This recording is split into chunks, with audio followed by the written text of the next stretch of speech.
Olá, amigos! Estamos aqui dando continuidade a esse projeto do estudo da obra Pão Nosso, do Espírito Emmanuel. Quero agradecer inicialmente ao nosso irmão Daírson pelo convite, muito obrigada. E que consigamos agora, então, ler e refletir sobre o capítulo 20, A Marcha. Esse capítulo traz como título A Marcha. O trecho evangélico é do Evangelho de Lucas, no capítulo 13, verso 33. Importa, porém, caminhar hoje, amanhã e no dia seguinte, disse Jesus. Os comentários de Emmanuel. Importa seguir sempre em busca da edificação espiritual definitiva. Indispensável caminhar, vencendo obstáculos e sombras, transformando todas as dores e dificuldades em degraus de ascensão. Traçando o seu programa, referia-se Jesus à marcha na direção de Jerusalém, onde o esperava a derradeira glorificação pelo martírio. Podemos aplicar, porém, o ensinamento às nossas experiências incessantes no roteiro da Jerusalém de nossos testemunhos redentores. Olha só o comentário de Emmanuel sobre a fala do Cristo. Então, o que é importante aqui que compreendamos? A necessidade da nossa ascensão espiritual. E o benfeitor vai nos falar da representação ou do símbolo que é o movimento de Jesus para Jerusalém e posteriormente o Calvário, não é? E toda a crucificação, representando exatamente os nossos testemunhos redentores. Que façamos essa analogia. O Cristo que não devia nada, que não tinha nada a temer, a dever, a lei, passou por isso. Precisou passar pela Jerusalém dos testemunhos redentores. E nós, espíritos imperfeitos, precisamos também passar, não é? E Emmanuel continua. É imprescindível, todavia, esclarecer a característica dessa jornada para a aquisição dos bens eternos. Ou seja, é importante que atentemos que não é marchar por marchar, mas que a nossa marcha deve ter características específicas. Quais sejam, então? Acreditam muitos, diz Emmanuel, que caminhar é invadir as situações de evidência no mundo, conquistando posições de destaque transitório ou trazendo as mais vastas expressões financeiras ao círculo pessoal. Entretanto, não é isso. Nesse particular, os chamados homens de rotina talvez detenham maiores probabilidades a seu favor. A personalidade dominante em situações efêmeras tem a marcha inchada de perigos, de responsabilidades complexas, de ameaças atrozes. Por quê? Segundo o benfeitor, a sensação de altura aumenta a sensação de queda.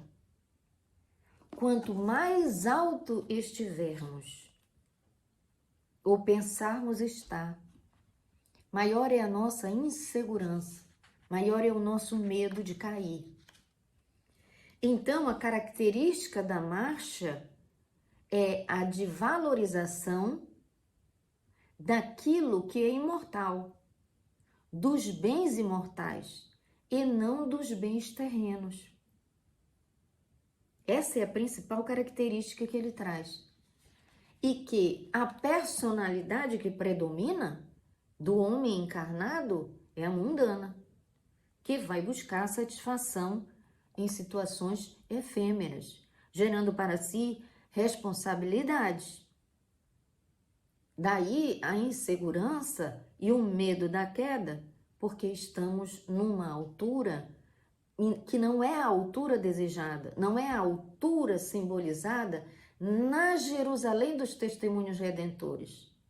É a altura a partir da concepção dos homens. É a altura do mundo terreno, daquilo que é material, daquilo que não levamos ao desencarnar. Segue o benfeitor. É preciso caminhar sempre, mas a jornada compete ao espírito eterno no terreno das conquistas interiores. Então ele traça a característica da marcha e nos sinaliza aqui na mensagem que quem deve marchar, a personalidade que deve predominar nessa marcha, nesse caminho ascensional permanente, é o espírito e não o homem ou a mulher terreno, o ser carnal, o ser corpóreo, e sim o imortal.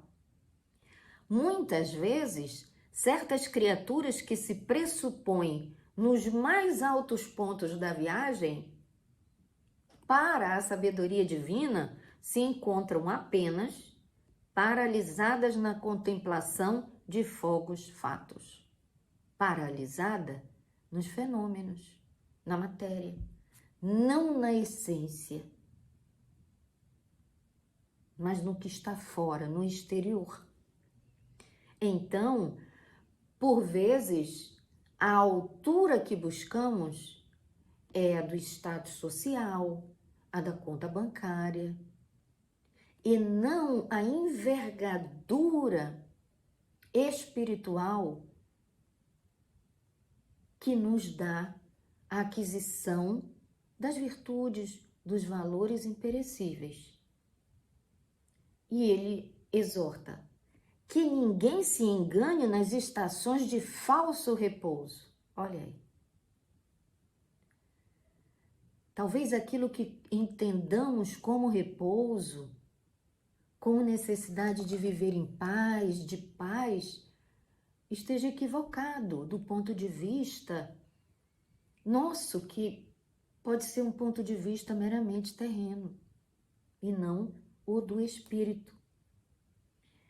E ele encerra o comentário sobre a passagem lucana dizendo-nos: importa trabalhar, olha aí o esforço pessoal, a necessidade da subida, não é? Quanto que uma subida, uma elevação necessita de esforço. Conhecer-se, o autoconhecimento. Eu só posso mudar e melhorar aquilo que eu conheço. Então, se eu não conheço as minhas limitações, as minhas virtudes, aquilo que em mim precisa ser melhorado, como que eu vou melhorar? Se eu não tenho nem consciência do que em mim precisa melhorar, que precisa evoluir. Iluminar-se, olha só, iluminar-se. E o Cristo disse: eu sou a luz do mundo. À medida que nos esforçarmos pelo trabalho, pelo autoconhecimento, nós vamos acendendo as nossas luzes interiores e nos aproximando do Cristo, que mais e mais nos iluminará. E atender ao Cristo diariamente, permanentemente, aceitando o seu convite amoroso, para fixarmos semelhante lição em nós, temos nascido na Terra, temos reencarnado, partilhando-lhe as lutas, gastando-lhe os corpos, e nela tornaremos a renascer. Qual é a lei, então? Nascer, morrer, renascer ainda e progredir sempre. Assim nos ensinou o codificador. Assim nos ensina o Espiritismo. Nesse momento, quero agradecer a oportunidade de estarmos aqui contribuindo com esse projeto belíssimo de divulgação da coleção Fonte Viva do Espírito Emmanuel e divulgando a doutrina dos Espíritos. Gratidão, amigos!